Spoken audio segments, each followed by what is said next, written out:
November 19th, 2009. It was a normal Monday evening in Moscow. At the Church of the Apostle Thomas, Father Daniel Sysoev was doing what he had done hundreds of times before: teaching, answering questions, and tending to his parish. As a priest, teacher, and missionary, he always welcomed anyone who walked through the doors. Orthodox Christians, skeptics, Protestants, Muslims, it didn't matter. If someone wanted to talk about faith, Father Daniel would sit down with them. However, 1 month before, he posted something chilling to his LiveJournal page. "I have news again. Today you'll laugh, but Muslims once again have promised to kill me. Now by phone. Already tired. The 14th time. I've got accustomed, but earlier it strained. And so, God doesn't give. Islam won't eat. And so, I ask you all to pray." 14 death threats. And yet, he kept preaching. By 2009, Father Daniel Sysoev had become something of a recognizable public voice in Russia. He appeared on television programs, spoke openly about Christianity and Islam, and engaged in direct, unapologetic, polemical debates. He wasn't speaking abstractly. He actively invited Muslims to consider orthodoxy and even organized missionary courses aimed specifically at engaging Islamic theology. But that night, everything changed.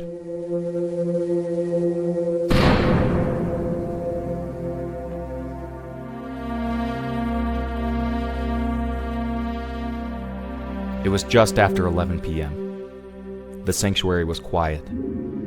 Parishioners were still nearby. Father Daniel, being always open to new guests, welcomed the masked man into the church. The man responded by shooting him multiple times. Later that day, Father Daniel was pronounced dead. The murder sent shockwaves through the entire Eastern Orthodox world. The Patriarch of the Russian Orthodox Church, Patriarch Kirill, stated, "Please accept my sincere condolences over the death of Father Daniel Sysoev, who was killed by a villain in the Church of God." Across Russia and beyond, believers mourned. To many, he was already being spoken of as a martyr. Initially, the criminal investigators heavily suspected Father Sysoev's murderer was a Muslim extremist. On December 25th, 2009, a militant Islamic group in the North Caucasus released a statement on the murder, claiming that one of their members was responsible. "One of our brothers, who has never been to the Caucasus, took up an oath of former independent Chechen President Doku Umarov and expressed his desire to execute the damned Sysoev." An investment holding company stepped forward and publicly announced a reward: 1 million rubles for any information that would lead to the arrest of the gunman. It was a significant sum. The message was clear: this crime would not be forgotten. Not long after, militants connected to what was described as the Caucasian Resistance, Muslim holdouts from the Chechen Wars, released information claiming responsibility or involvement. Despite these claims, the promised reward money was never paid out. Then, in March of 2010, authorities made a drastic announcement. Vladimir Markin, a spokesperson for Russia's investigative committee, stated that on December 1st, 2009, just weeks after the murder, law enforcement officers had shot and killed a man during an arrest operation in Makhachkala. The man's name was given as Beksultan Karibekov, a native of Kyrgyzstan. According to officials, he had offered armed resistance. During the operation, police recovered a pistol, and investigators claimed it was the very weapon used to kill Father Daniel Sysoev. Case closed, right? Wrong. That same day, Vladimir Vigilyansky, head of the Moscow Patriarchate press service, responded cautiously. He acknowledged that there was now some clarity surrounding the high-profile crime, but he also expressed doubt about whether the murder had truly been fully resolved. The following day, Kyrgyz journalists reported statements from Karibekov's own mother. She claimed the man killed in Makhachkala might not, in fact, have been her son. In fact, the full story didn't end in 2010. For years, the official narrative stood, but questions never fully disappeared. Then, more than a decade later, new material began to surface, and what it suggested was far darker than anyone expected. Claims of abuse, accusations of greed. Suddenly, key figures connected to the case were viewed in a very different light. What once seemed like a closed chapter began to feel unfinished, exposing a shadowed underbelly that few had seen coming. This is the story of Father Daniel Sysoev, a story of faith, family, and betrayal in the heart of Russia.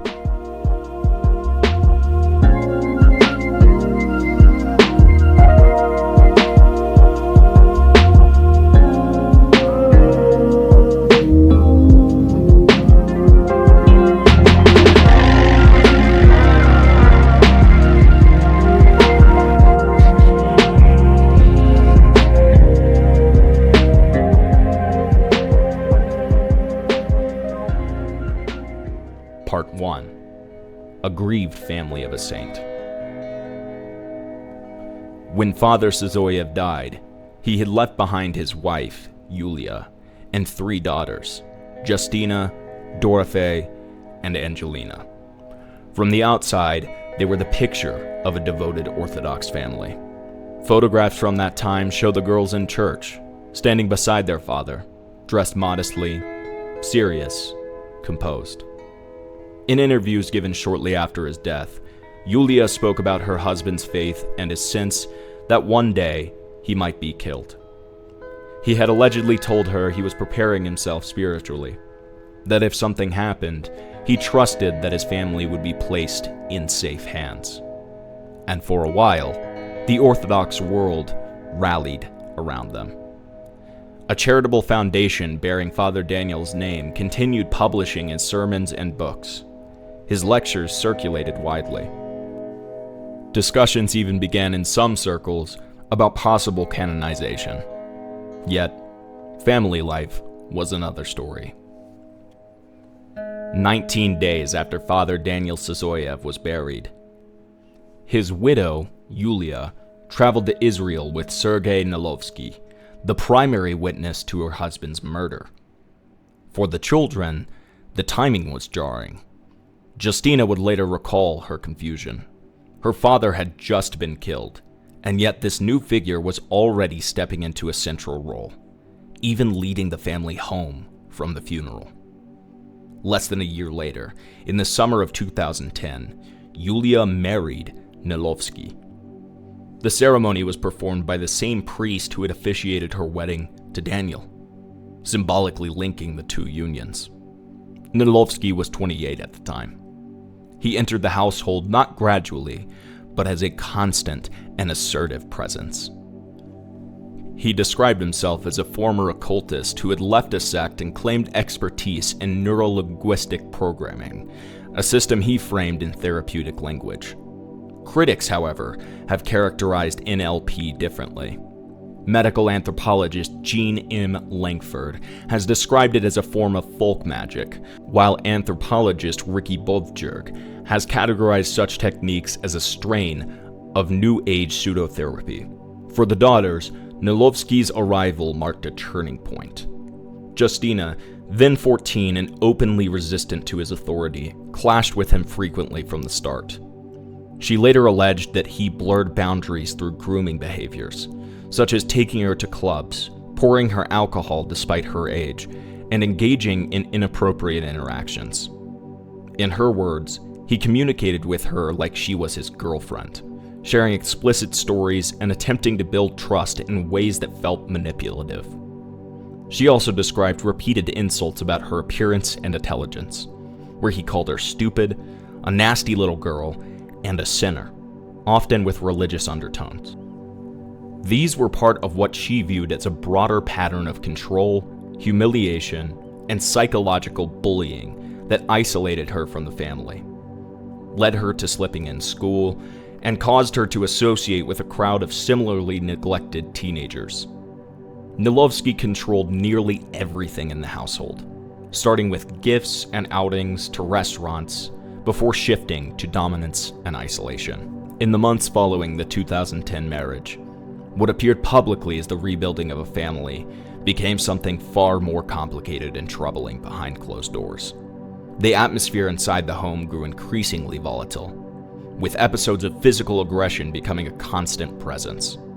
Justina claims her mother, Yulia, had already exhibited narcissistic traits, while Father Daniel was still alive, psychologically abusing him, cutting his beard while he slept, and neglecting the children.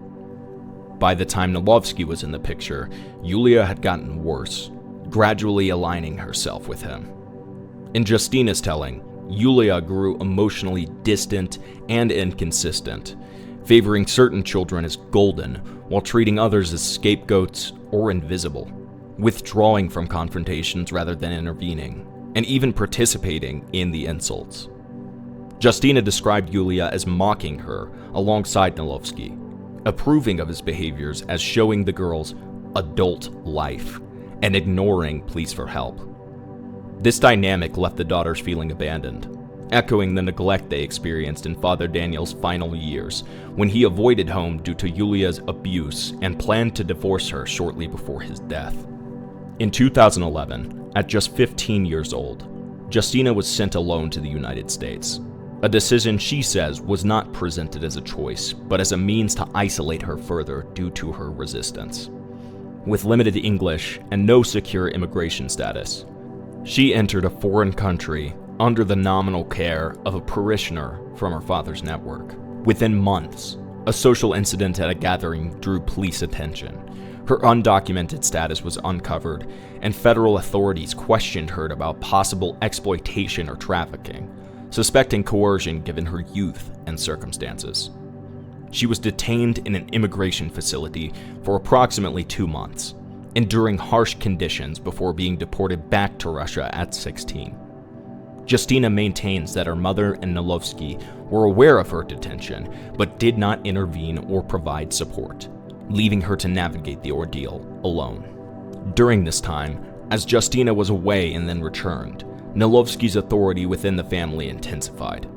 She claims he installed cameras in her Moscow apartment upon our return, monitoring her communications and movements to maintain control. Meanwhile, her younger sister Dorothea, who was around 7 when their father died and entered adolescence in the following years, later described a progression of abuse starting at around age 12. This started as what could possibly be perceived as harsh discipline, beatings for minor infractions like not washing dishes correctly or looking at him in the wrong way. But this quickly escalated to become more disturbing and overtly sexually abusive. Groping intimate areas was commonplace, as well as forcing her into BDSM-themed games, where she was made to whip him while he wore minimal clothing, paying her money like $100 bills for participation. These incidents occurred both in Russia and after the family acquired property in the United States, with Yulia reportedly present and participating as a secondary dominant figure, blocking Dorothea's attempts to leave and sacrificing her daughters to keep Nilovsky from abandoning the family. Dorothea asserted that boundaries were repeatedly crossed, with Nilovsky explaining later that his violence stemmed from unmanageable feelings towards her, and that their mother was fully aware, sometimes ignoring pleas for help or prioritizing her newborn son, born to Nilovsky, over intervening. The abuse included psychological elements, such as instilling fear, controlling finances, and threatening to expose compromising photos. All the while, the family maintained a public facade of piety. Part 2. A criminal stepfather. In 2016, following a violent confrontation at the country house near Moscow, Justina filed a formal complaint at Petrovka 38, the headquarters of Moscow's investigative committee.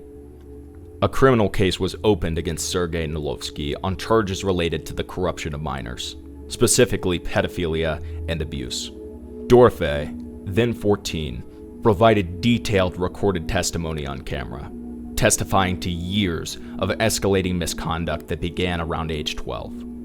Investigators documented her statements, conducted psychological examinations confirming the girl's accounts were truthful and not fabricated, and seized digital evidence from Nilovsky's devices, including disturbing photos, such as one of a tied-up woman in an abandoned house, which Yulia later claimed depicted herself during consensual play. A confrontation during the investigation included Nilovsky admitting to some actions but framing them as non-penetrative and thus not abusive. For a time, the system appeared to move forward.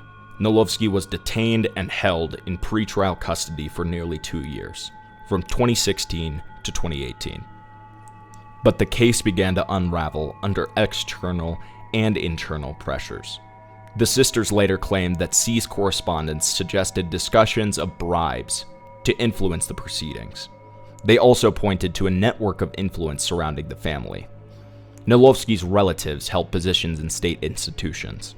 Yulia's extended family included individuals with professional connections, and members of the Orthodox clergy intervened both publicly and privately. Priests visited Justina, urging forgiveness and portraying Nilovsky as a persecuted figure, enduring slander for his faith. Prayer services were held in his support, framing the accusations as attacks on a devout man. Inside the home, Dorofei faced intense emotional coercion during Nilovsky's detention. Yulia brainwashed her through religious appeals into obedience, the fifth commandment to honor parents, and threats of family ruin or self-harm, insisting that recanting would restore harmony and that Nilovsky had repented. Under this pressure, Dorofei withdrew elements of her testimony, recording a new statement claiming she had exaggerated or fabricated events to spite her stepfather. Justina did not recant, maintaining her allegations. After roughly 2 years, in 2018, the case was suspended due to Dorofei's recanting and lack of sufficient corroboration. Nilovsky was released from pretrial custody.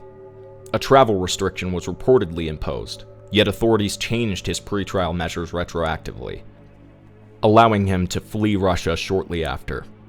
He traveled through Belarus with Yulia, Dorofei, and Angelina, eventually relocating the family to the United States, where they had already acquired property.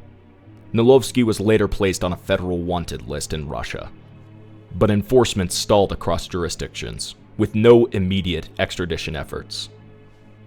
By 2022, at age 20, Dorofei escaped during a college winter break, fleeing to her boyfriend Nathan's home after 2 months of secret dating amid scandals and threats. She married him in January of 2023 for added security, cutting off contact despite Nilovsky's attempts to intimidate others and force a non-disclosure agreement. Public interviews reignited attention that year. Justina spoke first, accusing Nilovsky and Yulia of pedophilia, followed by Dorofei's detailed account in a video with Elena Pograviskoya, revealing the full extent of the horrors, including Satanism-like elements and black market perversions. Dorofei alleged that earlier materials from 2016, including key recordings, testimonies, and psychological evaluations, had disappeared from the case file. The investigative committee reopened the case in 2023, under the personal control of Chairman Alexander Bastrykin. Dorofei returned to Russia from late August to November 2024 for inheritance proceedings and to file additional complaints against both Nilovsky and Yulia for pedophilia, abuse, and complicity. Fresh examinations and analyses were conducted, confirming ongoing investigations. The case took on an international dimension as the family relocated to New York State near the Canadian border, with sightings reported in Montreal. U.S. authorities were alerted via the FBI after Dorofei's reports, but initial responses were limited. Child Protective Services conducted home checks following tips about Angelina. But inspectors were often turned away or misled, claiming everything was fine despite Angelina's denials. In January 2024, Angelina, then 16, fled the home during a snowmobiling outing, running through the winter forest to a neighbor's house while evading pursuit. The neighbor called police, who interrogated her for 5 hours, but returned her to Yulia and Nilovsky, dismissing her as a rebellious teenager influenced by her sister's criminal cases in Russia. Under further abuse, including being locked in rooms without food, forbidden from sleeping, and subjected to Nilovsky's naked intrusions, Angelina secretly watched Justina's interview and contacted Dorfe. Community pressure from Russian immigrants and local priests persuaded Yulia to allow Angelina to live with another family, though not formally as foster care.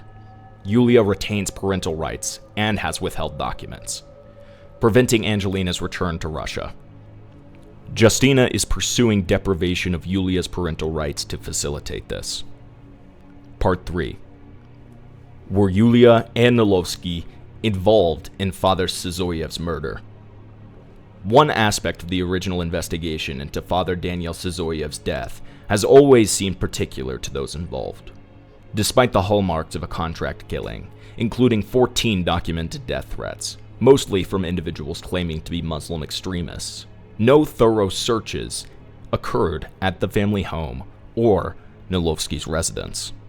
The vanished laptop, which Father Daniel had used to receive and document those threats, and which Yulia hid with her mother before investigators arrived at the church on the night of the murder, contained crucial evidence yet was omitted entirely from the case file. Nilovsky, the primary witness and the last person to see Father Daniel alive, having insisted on a late-night confession just as the priest was preparing to leave the church, was questioned only twice, raising suspicions among the daughters about the thoroughness of the probe.